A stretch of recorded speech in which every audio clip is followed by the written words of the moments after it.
Hi, Andy XL back with another NFXL podcast and the 32nd of 32 State of the Franchise addresses. We'll look at the best team from last season, the Seattle Seahawks, who soar into the postseason as Super Bowl champions following a season that evidenced how correct the maxim that defense wins championships can be.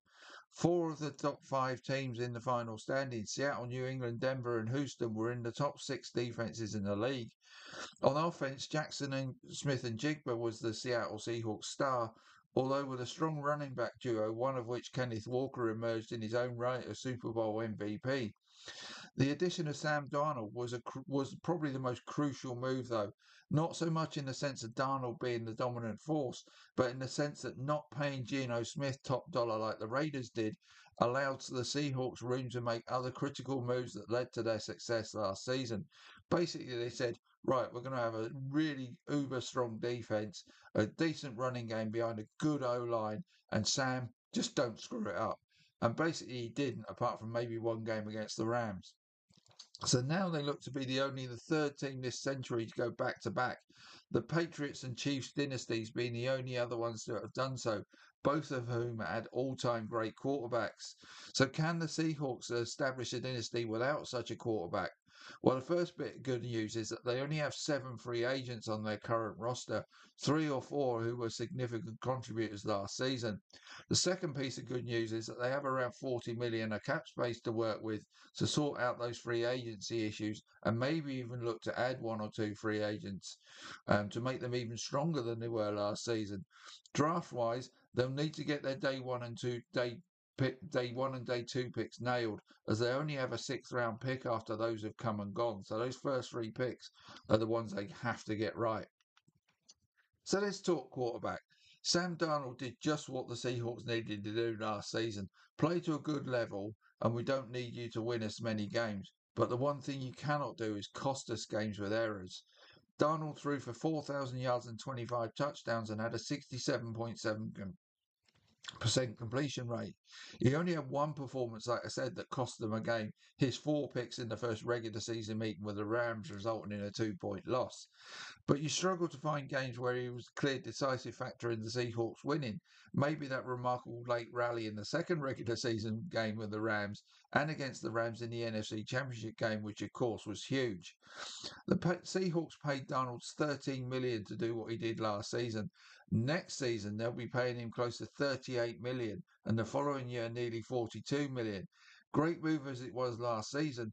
Is Darnold really going to give them the bang for their buck they need in the next two seasons? After being dismissed by other teams previously, it would be mighty harsh for Darnold to suffer the same fate as a Super Bowl champion. And it would also be wrong in terms of stability in a key position. But in terms of value for money, an argument can definitely be made that they could do better than pay Darnold the big bucks they're going to pay him. Statistically, his numbers last season were not dissimilar to the ones Geno Smith put up in 2024 for the Seahawks, but came $27 million cheaper than what Smith got paid by the Raiders last season. And that will not be the case next season. The question, therefore, is can Darnold find a new level next season and certainly reduce his tendency to throw picks when pressing in close games? I mean, even early in the Super Bowl, there were a couple of really dodgy passes that just got through defenders' hands. I do not intend to be negative about Darnold. As I say, he was a key part of the Seahawks winning it all last season and deserves all the credit in the world for that. But having reached the top of the mountain, can he climb an even higher mountain now? And can he show he's worth the big money the Seahawks are going to pay him? That's all I'm saying. Running back, Kenneth Walker and Zach Charbonnet combined for 2,183 scrimmage yards and 17 touchdowns, and also fueled the Seahawks' ninth-ranked run offense. They also complemented each other really well. Walker's patience and ability to cut, especially to the outside, were clearly demonstrated in his Super Bowl MVP winning performance, which showed the rest of the world what the Seahawks already knew. Walker is really, really good. Charbonnet operated more as a power guy on the inside between the tackles and had 12 of those 17 touchdowns as a result. Walker's now a free agent. He's going to demand a chunk of that cap space the Seahawks have to and they have to find a way to keep him with him next season. Charbonnet will also be entering a contract year, so how the Seahawks handle retaining both of those guys in the next season or two is going to be crucial, which is where the Darnold salary could end up hurting them, because if they lose one of those running backs, but they've still got Darnold on a big salary, what do you really want? That's all I'm saying. If you can find a way to pay both, that will help their efforts to become dynastic rather than one and done. At wide receiver, no team was more reliant on a top wide receiver than the Seahawks last season.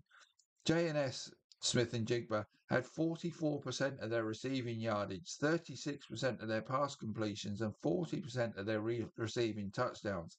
Now, that was a truly superb effort from Smith and Jigba, but is that sustainable going forward?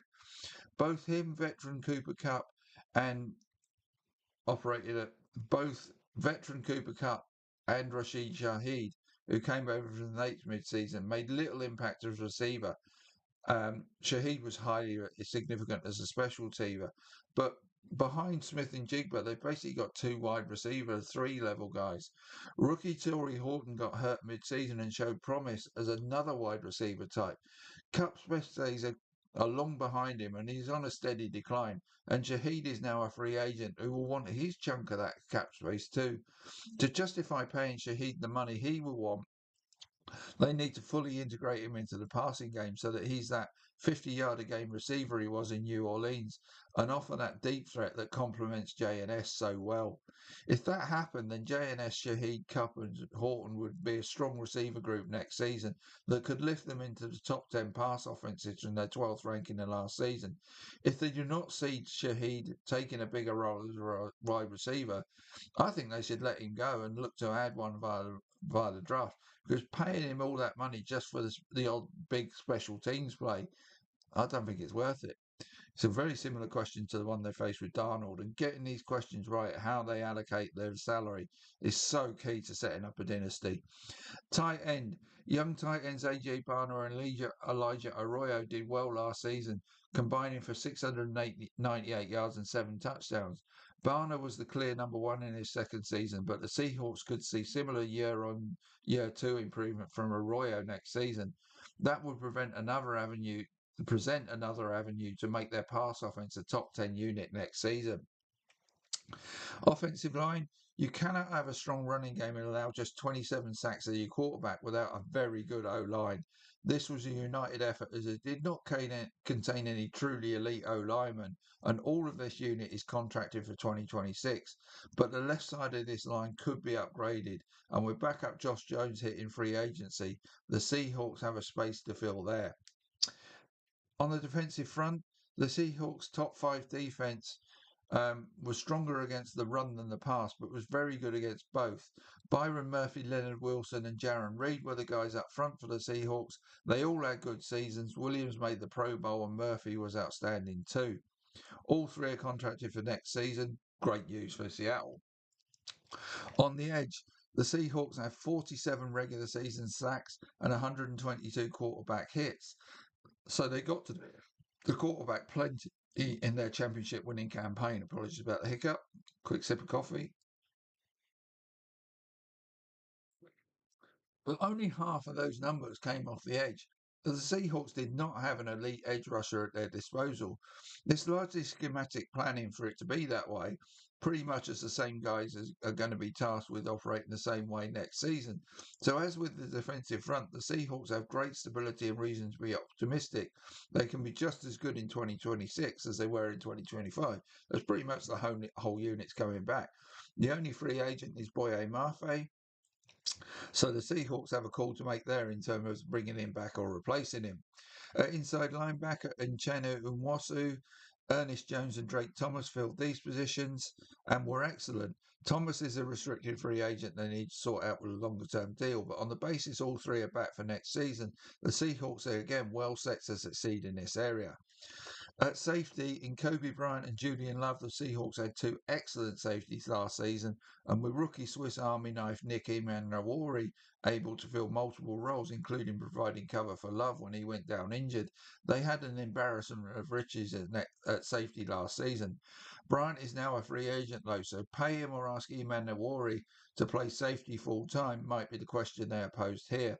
If they let Bryant go, they will need a replacement safety or either a nickelback, depending on how they want to deploy Manwari going forward. Cornerback. Josh Jobe, Devon Witherspoon, and Rick Woolen man the outside corner positions, and Joba Woolen are now the two free agents they need to look at here. So this is a defensive area most likely to see change this off season. Witherspoon had a superb season, so it may be the Seahawks bring one of Jobe and Woolen back and seek to replace the other via the draft. On special teams, Jason Myers had a patchy regular season and was clutch in the postseason, but was clutch in the postseason, particularly in the Super Bowl. And with Michael Dixon still being one of the premier punters in the league, if they bring Shaheed back, they will be set in terms of kick returning too. So special teams may be set. It's just that what they do with Shaheed is the question. So to sum up on the Seahawks, there is a definite chance for the Seahawks to be at least as strong as they were last season, maybe even better. But as opposed to coming into last season under the radar as a team where even I fell for it really, can the Seahawks win the Super Bowl with Sam Darnold at quarterback? Well, they will go into next season as a clear blip on everybody else's radar screens, not something that's of low visibility. And being in what may well be the toughest division in the league, that's not going to help their cause either. But with the right moves, they can harbour embryonic dynastic claims. To make that happen, they need to do the following this off-season. Re-sign Kenneth Walker is option one. Number two, integrate Rashid Shaheed into the passing game as a wide receiver or go get a wide receiver. Sam Darnold, he needs to play like a $30 million quarterback. That's a fact. When you get into these dynastic things, the players you're playing, the big bucks, need to play them, earn their money. And that applies to Darnold now. Add at least one cornerback, depending on who of Jobe and Woolen is re-signed. Add a nickel or safety if Kobe Bryant is not re-signed. Upgrade the left side of the offensive line. So there's a chance here for the Seahawks to be at least as good as they were last season, but they need to be because I think the Rams are going to be better, the 49ers are going to be better, and the Cardinals to a lesser extent or maybe better in the NFC West. So that's going to be a really tough division. Even just to win that division next season will be a hell of an achievement. But once they get to the postseason, they've shown they can do it. But they need to make the right moves this off season. Um, I'm looking forward to beyond last year, though. You have to say the Rams, they're very reliant on Matt Stafford. He's got to be coming towards the end of his time there. The 49ers are equally as reliant on Christian McCaffrey, who may not be as near the end of his career as Stafford is, but there's still a vulnerability there should he go down. So the Seahawks may actually be the best placed team in that NFC West to win it year on year on year on year going forward. But they have to get these three draft picks right in day one and day two this time round. So that completes all of my 32 look at the franchises. What I'm going to do in the next week or so is do some other pieces, which are going to be along the lines of 5 teams who made the postseason last year who might press for the title to win it all this season, or let's just say, who are the 5 best teams with the best chance to win it all next season. Going to do one of those. 5 teams who didn't make the postseason last season who have a chance to have a really strong season next season. 5 teams who made the postseason who might not next season, and the 5 teams least likely to make the postseason. So I'm going to come up with pieces like that in the next week or so. So look out for them upcoming, and also I'll give you a post-combine update at each position as we get closer and closer to draft time. So look for all of that upcoming on my podcast. Like I said, I see myself as the premier draft predictor out of anybody. I over the past 3 seasons, I've been more accurate in predicting who goes in what round, not to what team, but who goes in what round and in what area of the draft than any other analyst out there. So stay tuned to me and you'll be right for the draft. See you soon.